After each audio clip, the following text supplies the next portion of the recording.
Hey, my friends, we will be right back to the show. But I have a question for you. Are you struggling with the impact of childhood trauma? Well, know that you're not alone. I'm here to let you know that I'm starting a brand new weekly coaching group that includes a year of live coaching, accountability, support, habit and goal setting, and more. I'm starting a waitlist for the group right now, and I'm only taking a handful of people. And I'll let you know that through this personalized coaching, we'll work together to help you understand how your childhood trauma has shaped your beliefs, behaviors, emotions, and will help you create a roadmap for healing and growth. Right now, you can schedule an absolutely free coaching session with me and get put on the wait list if you go to thinkunbroken.com. My friends, it's your time to turn your trauma into triumph, breakdowns into breakthroughs, and become the hero of your own story. And I'm here to support you in doing that. Just go to thinkunbroken.com to register for a free coaching call with me and to get put on the wait list for the brand new weekly coaching program. Hey, my friends, we will be right back to the show. But I have a question for you. Are you struggling with the impact of childhood trauma? Well, know that you're not alone. I'm here to let you know that I'm starting a brand new weekly coaching group that includes a year of live coaching, accountability, support, habit and goal setting, and more. I'm starting a waitlist for the group right now, and I'm only taking a handful of people. And I'll let you know that through this personalized coaching, we'll work together to help you understand how your childhood trauma has shaped your beliefs, behaviors, emotions, and will help you create a roadmap for healing and growth. Right now, you can schedule an absolutely free coaching session with me and get put on the wait list if you go to thinkunbroken.com. My friends, it's your time to turn your trauma into triumph, breakdowns into breakthroughs, and become the hero of your own story.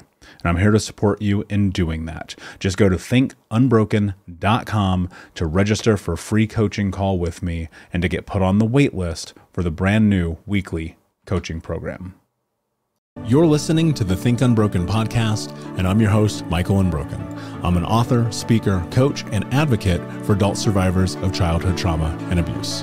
In this podcast, you will learn how to transform your trauma into triumph, turn breakdowns into breakthroughs, and go from victim to being the hero of your own story. You can learn more at thinkunbrokenpodcast.com, and of course, check us out on Apple Podcasts and Spotify at Think Unbroken Podcast.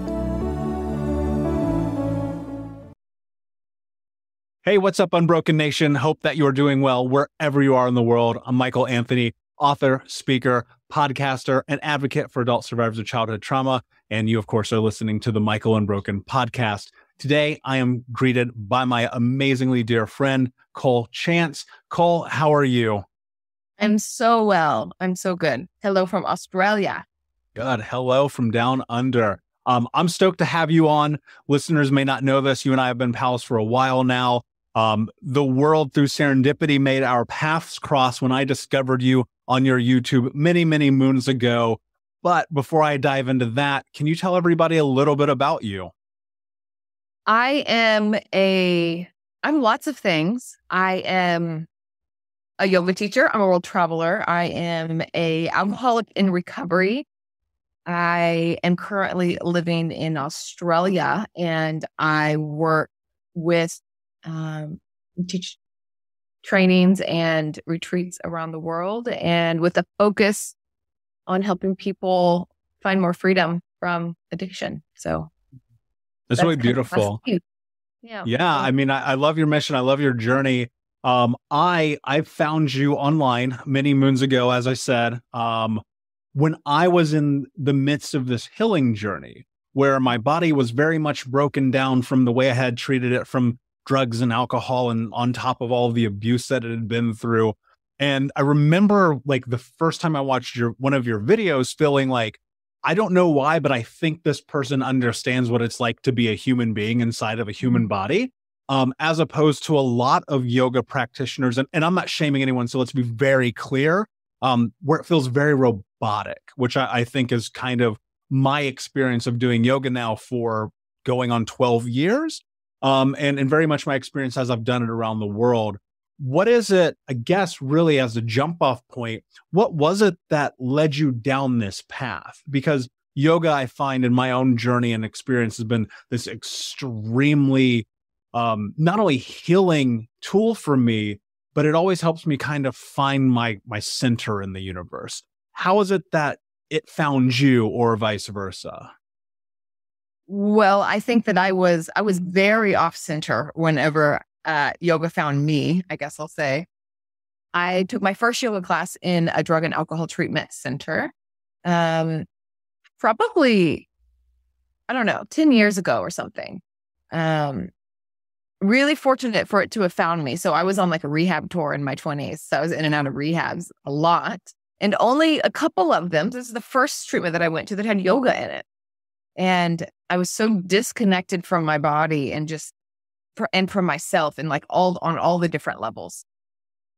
And they introduced me to yoga and just the simple movements and the breath. Yoga means unity, literally, and just bringing back these little pieces, much less about the shapes, but just about focusing on my breath, or left hand to right foot, like all of these things that are seemingly really simple were not. It's like simple, not easy. So whenever these practices were kind of introduced to me, not only did I see the juxtaposition of where I was versus like, oh, this is how it could be, but it allowed me to silence the noise outside as well. Like on this mat, I couldn't distract myself. It was just me and me. And slowly I began to, on my yoga mat, it became a safe space for me, and I got to know myself. And that might sound simple, but it's quite profound. So yoga found me through my addiction and helped me out of it. Yeah, I love what you said. And that was so much of my experience too, I started, I don't know if you're familiar with it, but I got serious about yoga through this thing called DDP yoga, which is Diamond Dallas Page, who is this professional wrestler, which is... Yeah, 100%, which is a thing that I connected with because I loved wrestling as a child and I loved him. And I was just like, oh, wait, I identify masculinity with like this thing. And I would go and be literally the only male in a yoga studio, at that point being way overweight and excessively intimidated. And it was a different time, right? I mean, it's very different than yoga now, and feeling like I couldn't connect. But in that room, in that space, and then on my mat, similarly, I had this experience of discovering my body because I, like you, was so dissociated. My brain and my body were on two totally different fields. And I had spent a real long time like consuming self-medication to keep it that way. As you were stepping into this discovery that you had with yourself, what was that like? It was terrifying and hopeful at the same time. Like terrified in the fact of realizing how far away than I was from myself. And I actually grew up playing sports. I was very in my body growing up. So it was kind of, I had that baseline a little bit, and realizing like how far gone I was on so many levels, and like, oh, this could be my anchor, or like my safety rope as well. So at the same time as it being, incredibly scary, it was hopeful as well.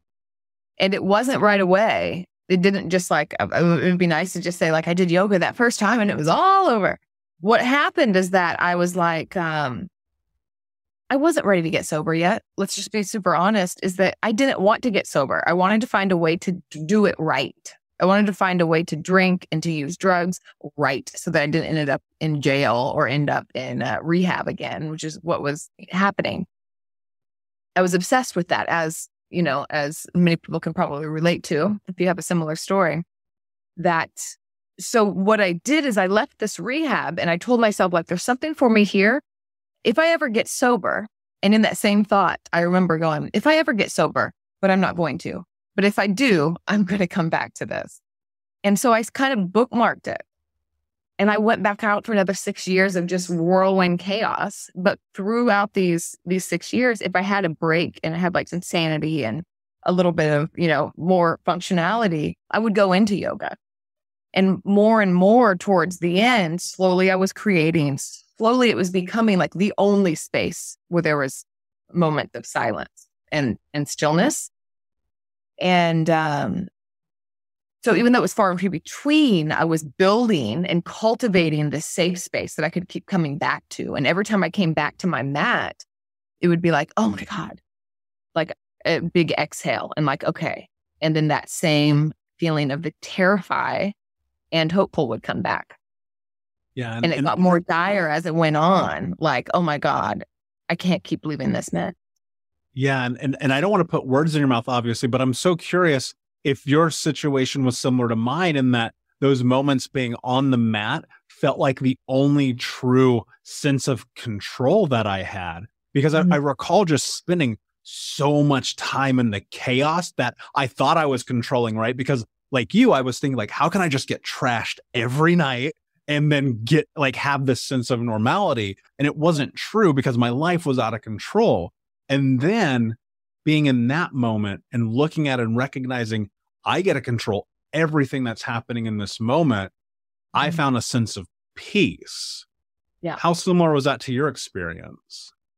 Yeah, I think that, and to touch on what you said about how we're so out of control, not only are we out of control in our addiction, but we're obsessed with the controlling. So we don't have it, but we're obsessed with getting it. Like how much energy expenditure are we putting out, making sure we have enough, that we don't smell like it. Nobody knows that, everything is spent on trying to control it, but it's not happening. And that's exhausting. So yeah, on the mat, there's this sense of, I can choose. It's an empowered choice of like, I can just lay here in child's pose, or I can move my body. I can stay in this pose, even though it's challenging. Like getting to kind of set the rules and set the parameters was incredibly refreshing. Yeah, I agree. Yeah. There's something about I guess I would say the control of having the ability to set boundaries within yourself that is almost in a sense, here's what I thought, because at one point I challenged myself. I'd kind of just hit this flow with it, right?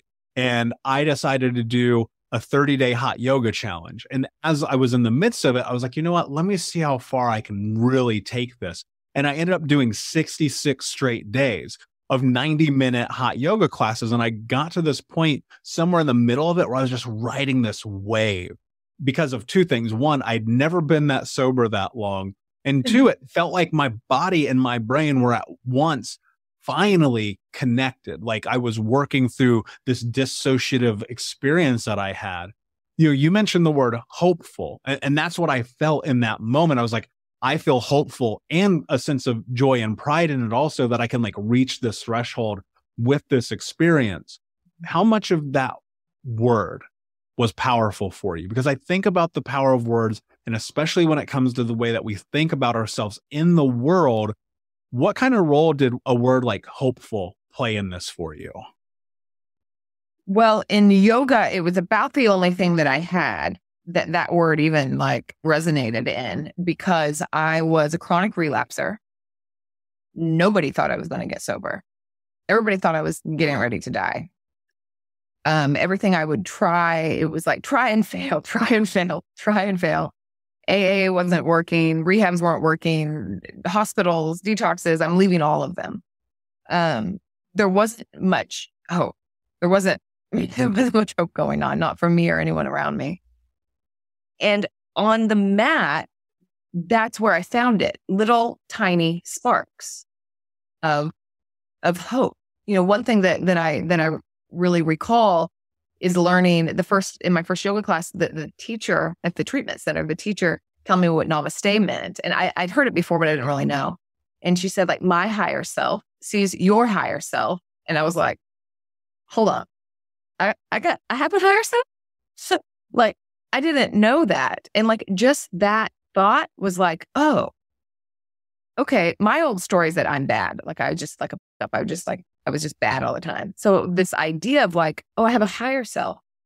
I can choose to act out of this higher place. Like, what would the best version of me choose? So that kind of ties back into that hopeful feeling of reminding myself. So the yoga And the breath and the stillness and the calm and the choice reminded me that I can do something different. Don't have to do the thing I always do. Yeah. And there's also an intrinsic challenge to that, right? Because you are faced with that moment of understanding or reckoning, right? And I recall these numerous moments in my life. One that I've been talking about recently is I remember sitting on my bed, 11 o'clock in the morning, weighing 350 pounds, eating chocolate cake, watching the CrossFit games, and thinking to myself, like, if this isn't rock bottom, I don't know what is. And in that, coming to the realization that I had a choice to make, that there was accountability to be had to myself. And I think often people view yoga as this, I can let go and just exist in the world and not have to challenge myself to it. But I found through my own experience that it was an immersive challenge in mind, body, spirit, and soul. And so what I'm really curious about is, as people are stepping into this, whether they're new to yoga, they have no idea about it, or they're deep into this, what role effectively does challenging yourself in yoga play? You know, actually a really big role. And it's interesting. It's always a juxtaposition here. But so tapas is one of the niyamas. So the yamas and the niyamas are essentially like the Yoga 10 Commandments. This is what was in the philosophy in the Yoga Sutra from a long time ago. And one of them is tapas, which means discipline. I didn't like that word. That didn't resonate with me at all. But it's learning, like, how can we use like this discipline and this fire towards ourselves? Like, how do we stand up for ourselves, to ourselves, for ourselves? And it's really asking us to push into our edges, to lean into discomfort, not just out of the sheer sake of discipline or self-flagellation, but to create a framework for more freedom. And that's really what we're after. Like, how can I use my choices and my decisions to do the harder thing because it's going to bring me more ease, because it's the right thing? So I really kind of see tapas as this. It symbolizes fire a lot, of like fire, transformation. Like, how do we push into discomfort? And it's really, I think that kind of like framework for freedom and setting that up. But the catch is that tapas isn't always the fire, isn't always the push. Sometimes it's the pull back. So if we have the tendency, like I know that I've heard that maybe you have this tendency of overwork, a tapas could be to pull back a bit. So a tapas is doing the harder thing. And when we do the harder thing, it's like, that's the fire. So tapas can be to pull back when you need to, or it can be to push forward. So we're always constantly challenging ourselves, challenging our habituations and our conditionings. Yeah, one of the biggest challenges that I've had probably in the last 6 years was taking 7 days off and doing nothing. And it was literally one of the hardest things I've ever done, because I measure this against the idea of creating this pathway to the life that I want to have 30 years away. And I think, and I have to remind myself in these moments, like, I am not necessarily a workaholic, right? Which I think is a really easy ism to step into when you've been faced with addiction, because I always give myself space and I have parameters. Like, I don't work on Sunday, for instance, right? And thinking about this place that we move towards making ourselves uncomfortable, and in that moment, having the clarity of thinking about the way that I wanted to position and step myself into 2021 being about clarity and intention. And had I not had that break, not getting there, because I recognized that I needed to push myself into the place of being uncomfortable in order to grow. What I'm curious about in your story and in your growth, what was it about being uncomfortable through discipline that created change in your life? It was the having to rewrite everything that my brain knew, that my body knew, that my tendencies was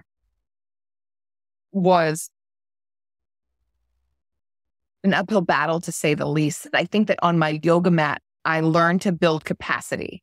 So we'd think about the window of tolerance, like wanting to build the capacity of where I can be not too far out on either side. It's not only about figuring out where you can be in the middle, but it's about how you can expand that capacity to be in bigger places. I don't know if that makes sense, but so yoga really helped me be able to be in the challenge, to be in the heat, to breathe through it, to remind myself that I'm safe, that I can just I can come down if I need to, I can push harder if I need to. And it's really, I think it's really a reminder of choice, a reminder that I can choose to do this. I can come back, but I'm going to push forward. I'm choosing to push forward. I think it does come back to choice. Yeah, there's so much that has to be said about choice, because we often lose our understanding that it is within our capacity to be able to have agency over the things that happen in our lives. And especially when we are in the midst of what I would call the vortex of spiraling down to the bottom of the deepest, darkest places of ourselves, we often forget the idea that choice still, despite that chaos, exists. We'll be right back to the show. But before we do, I want to tell you about today's sponsor, factormeals.com, where if you go to factormeals.com/unbroken50 and use the code unbroken50, you can get 50% off your first order. That's factormeals.com/unbroken50. If you're like me and you are a person who is busy trying to create a life, heal, work on their health, wealth, and relationships, and not to mention deal with the day-to-days of normal life, you do not have time to be going to the grocery store and trying to figure out what you're going to cook every single day of the week. In fact, one time I did the math and I realized I was spending over 15 hours a week at the grocery store and cooking. When I added Factor, I got to use that time for myself, for my family, for my friends, for my community, and for my business. And so if you're in the place where you need some more support in the kitchen, head to factormeals.com/unbroken50 and use the code unbroken50 to get 50% off. What I'm curious about is what capacity. So as you're in this and you're stepping into yoga and you're seeing changes happen in that mat, and I'm sure in the way that you're talking to yourself and the way that you're showing up in the world, like, how did your world start to take shape as you stepped into discipline and challenging and pushing yourself to understand something about you that you had not known previously? How did my world begin to change? I was so disconnected in terms of knowing what I liked, what I didn't like, my values. What did I think about this social issue or this moral issue?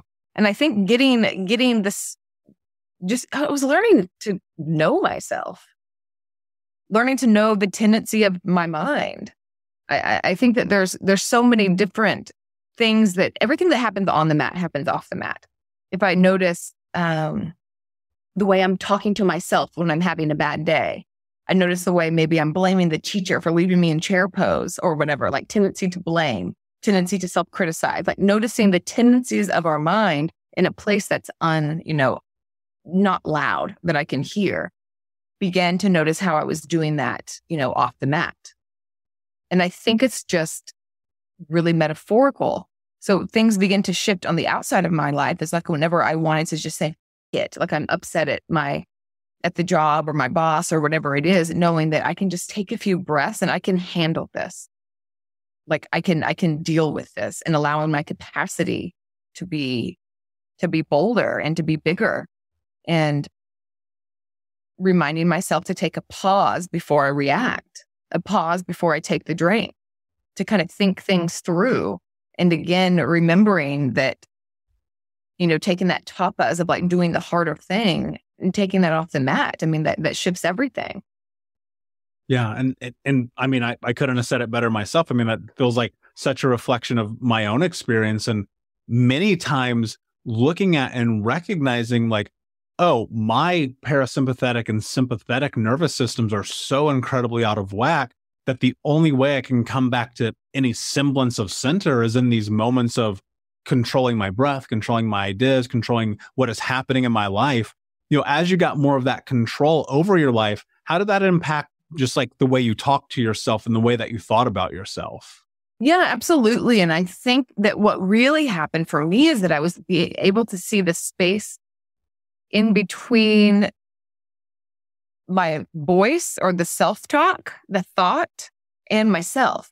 Like realizing that like I wasn't my voice. Like my brain was just being to me. Like my thoughts were happening, but like I wasn't necessarily that. Like I could notice like, I'm not going to do this today. Like I'm not going to treat myself like this today. When before I didn't realize that like I had a choice about it, that I could be like, no, not doing this today. So being able to have that little bit of a gap and beginning to separate, I think was massive for me. One thing that my teacher says a lot is like, our eyes see, our ears hear, no smells, our mind thinks. That's what it does. It just thinks. Like you get to choose whether you're going to jump on the train with that thought or you just let that train car go by. And that was so big for me because I didn't know that I could jump on or jump off. Like I thought I was just on it with whatever was happening. So that was really big for me.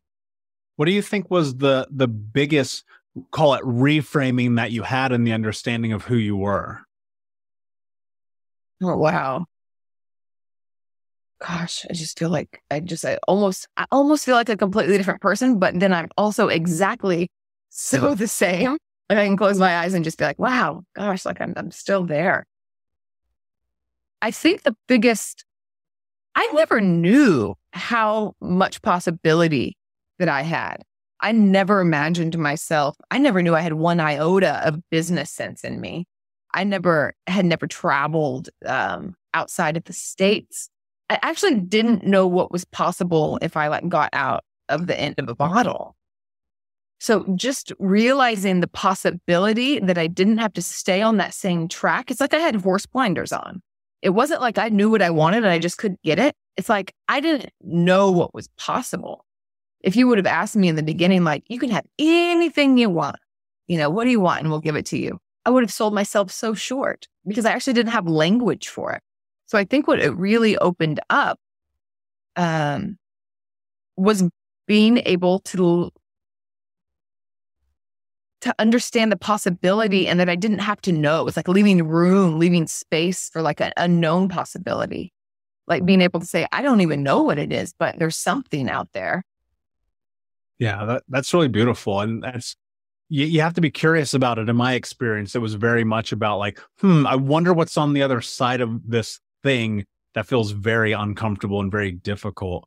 So what I'd love to know, I'm listening, Cole, Michael, this is great. Seems to work for you guys. You're special. You're clearly, something that I don't know. I don't know where to begin with this process. I always hear yoga. I always hear meditation. I always hear about getting in touch with my body and reframing and learning and growing it, but I don't get it. And I'm scared of it. I'm nervous about it. Like where do I begin to actually step into this? I think that we have different entry points, which is fine because we're all different. So I think trying to do it exactly like somebody else does it isn't the way to go. Emulation is great when we don't know what we're doing, but exactly emulating isn't always the way to go. But just starting somewhere, whether you want it to be yoga or journaling, or maybe coming up with some sort of dedicating a little bit of your energy to something because you've dedicated it a lot to whatever it is that, or whatever it is that you're wanting to shift. So just a little bit and dedicating just a little bit and making it sustainable. And then just adding it up day to day. And you're like, and then this too, and this part too, and this part too. And, that begins to shift and create something different, creating a new groove. Yeah. And I think that's what it's too, right? This process seems so secular. And it's like at some point you have to remove yourself from the spin cycle and take a step back and look at it non-biasedly and without shame and without guilt and kind of say to yourself, I need to at least try something. And I think about this often. My experience and so many others in that moment of like recognizing that they needed more, a coach, therapy, God, whatever it was, yoga, often comes from this place of rock bottom. And what I'm constantly looking at, and now knowing that you are working with people who are in this position and you've seen it from both sides of being healthy and not. What I'm curious about is, how do we mitigate the risk of rock bottom and empower somebody with tools to be ahead of the curve? What do you do there? Is it even possible? It absolutely is. People get off the ship in lots of different places. You don't have to go to rock bottom. Many people do. I think it really has to do with getting brutally honest with ourselves, because we are good at denial. We are so good at denial. It's actually the lowest energy, like calorically for our brain. It's the lowest energy fix. It actually takes the less calories just to deny rather than have to mitigate challenge. I like when they talk about children, like you'll see it in children. It's the first thing that children's learn. They'll have like cake all over their face and be like, I didn't eat it. Like I didn't know it. But actually it's the easiest thing for us to do. And our body's always looking for the easiest route. So I think that getting brutally and compassionately, let's do that. Brutally and compassionately honest at the same time, they can live together about where you are, what this is affecting, how it is affecting you, how much energy you are just exhausting. Because I think what happens and why we don't get off prior is because we deny our way into thinking that we've got it under control. We'll minimize, we'll rationalize. I was a big denier. But had I been able to absorb and honestly been like, oh my gosh, and like just really looked around me, I would have gotten off earlier, but I wasn't able to do that. Yeah. And people do. How? I mean, yeah, tell me, go ahead. No, I'm in total agreement with you. I mean, I think about from a trauma scope, right? Just pushing it down and pushing it down and pushing it down and hiding from it. And then watching my life be disastrous for a very long time. And people being like, you're an emotional recluse. Are you a sociopath? Do you have any capacity to be a human being? And me just denying my thing isn't impacting you. My emotional response doesn't matter. The way I think, act, feel, breathe, whatever is only about me and me alone. And thinking about, man, if I would have I had a mirror moment. I shared that with you before this audience knows about it. Just looking at it and saying, from this moment forward, you're going to do whatever it takes to change your life. And being constantly in that place now ever since of viscerally brutal honesty with myself. But I love what you said. There is an element of compassion that exists in my life for me that does not exist in any other plane. Because where I as once used to be more mean and difficult and trying and uncouth to myself, I now find myself being just the polar opposite. This journey so much is about getting to that place. And I think also it's a part about how do you step into acknowledging that you need help? And what I'm wondering is, in this journey, in this place, what role does asking for help play, not only in your life, but in the people that you work with? It's massive, because we can't, it's so hard to fix something with the same mindset. It's like we need to have reflection and mirrors and see different perspectives. And it's really challenging to even know what lens you have on sometimes to be able to switch them. So it's so important to be able to ask for help. And this can be really scary. We don't know. Things may not have went well, prior to asking for help. We're vulnerable when we ask for help. So a lot of people, that place of vulnerability could not have went well. So it's finding the spaces that you can feel, again, finding these relationships and these spaces that you can feel safe in. Treatment can be helpful. Therapy can be so vital. Coaching, figuring out what it is, but creating these spaces where you can have these secure attachments and really be seen and be heard, I think are so important. Are so important. And I think it's also about being discerning about where we're asking for help, especially coming from out of a vulnerable situation. Yeah. And I think often, and my experience, especially, and you nailed it, is we had found, when we come by it honestly, that asking for help often led to ramifications. And, the one thing that I've come to discover is that asking for help is actually the strongest thing that we can do. I mean, there's a 0% chance I'd be sitting here having this conversation with you had it not been me in multiple different parts of my life being like, oh, I need a resource. I need help. And I mean, even that's how I discovered you on YouTube, God knows how long ago, but it was like, I need something else that my brain cannot compute. And I think you hit that right on the head. As we start to wrap up here, I want to definitely give you some space. Tell me a little bit about what you're working on right now. Well, what I'm working on right now, I kind of do lots of different things, but in the terms of using my experience to give some hopefulness, back to that word hopeful, is I'm working on a program called Emerge that I created, and it's a group inquiry. It's a self-inquiry, but it's supported by community. And we really go in and we get down into the honesty and really digging in and seeing, being real with what's going on. And it's just amazing how we can hide from ourselves. And I think that's just a really, really beautiful to be able to do this in community, because then, someone else will share and you're like, oh, me too. And we can really reflect these for each other. And one thing that I just wanted to mention about that is one of my teachers, Pema Chodron, she talks about she's always talking about going into discomfort and going into our walls. But she does say, but we don't go after our walls with a sledgehammer. Like, you go there, but you do, speaking to that kind of compassionate, like, oh, we're going to the walls, but, maybe we won't be like blasting them with demolition. I think that's an important point. Yeah, because we're safely open. Yeah, that's a beautiful distinction, right? Because you think about stepping up to that. I would be like in a tank. How can I knock this thing down? And recognizing like even that effort, because I wasn't clear about the intention and clarity in it, putting myself in a position of being like, oh, no, I'm actually causing more destruction.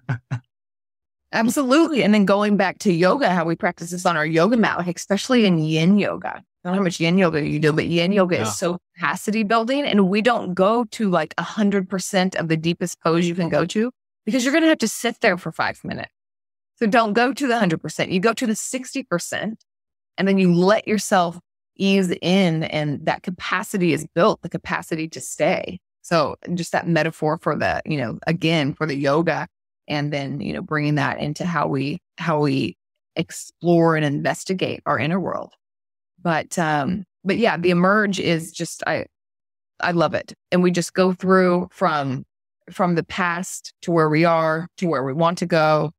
And I mix in philosophy, yoga philosophy, Buddhist philosophy, neuroscience, modern psychology, some beautiful support for that. I think it's important that we find our own unique recovery and that we're empowered in making that choice. So I bring lots of different elements to allow us each to find our own version of humaning and in our recovery. I think that's so important, again, having the choice. Yeah, it's beautiful. And I think about those same concepts, right? In that, to understand how to get to where you want to go, you have to understand first how you got to where you are. And once you do that, everything changes. At least that was my experience. And I find that to hold true quite often. Cole, as you know, I could literally talk to you all day long. We're just now touching the surface of so much of this. But before I ask you my last question, can you tell everybody where they can find you? Yes, colechanceyoga.com, and that will have links to all the other little tidbits about me. But yeah, colechanceyoga.com, Cole Chance Yoga on YouTube, Instagram, all the same. Beautiful. Thank you, my friend. I genuinely appreciate you spending time with me here today. And I know this audience is going to find so much value out of this conversation.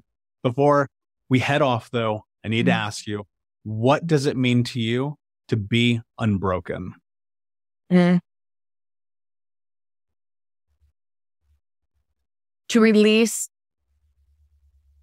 the stories that we've told about ourselves for so long, and to lay down the armor. I think that's a big one. To lay down the stories and to lay down the armor that we've defended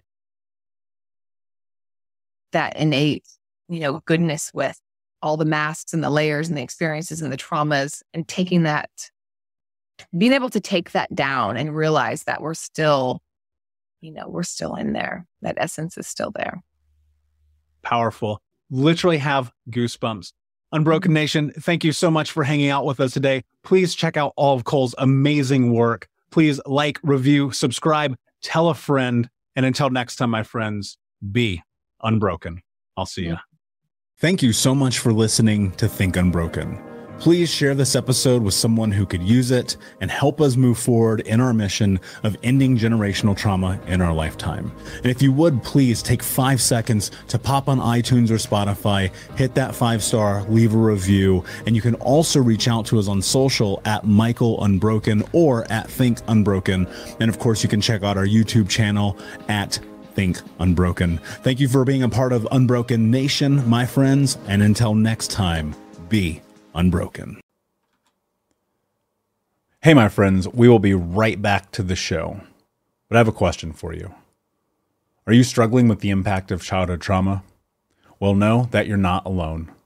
I'm here to let you know that I'm starting a brand new weekly coaching group that includes a year of live coaching, accountability, support, habit and goal setting, and more. I'm starting a waitlist for the group right now, and I'm only taking a handful of people. And I'll let you know that through this personalized coaching, we'll work together to help you understand how your childhood trauma has shaped your beliefs, behaviors, emotions, and will help you create a roadmap for healing and growth. Right now, you can schedule an absolutely free coaching session with me and get put on the wait list if you go to thinkunbroken.com. My friends, it's your time to turn your trauma into triumph, breakdowns into breakthroughs, and become the hero of your own story.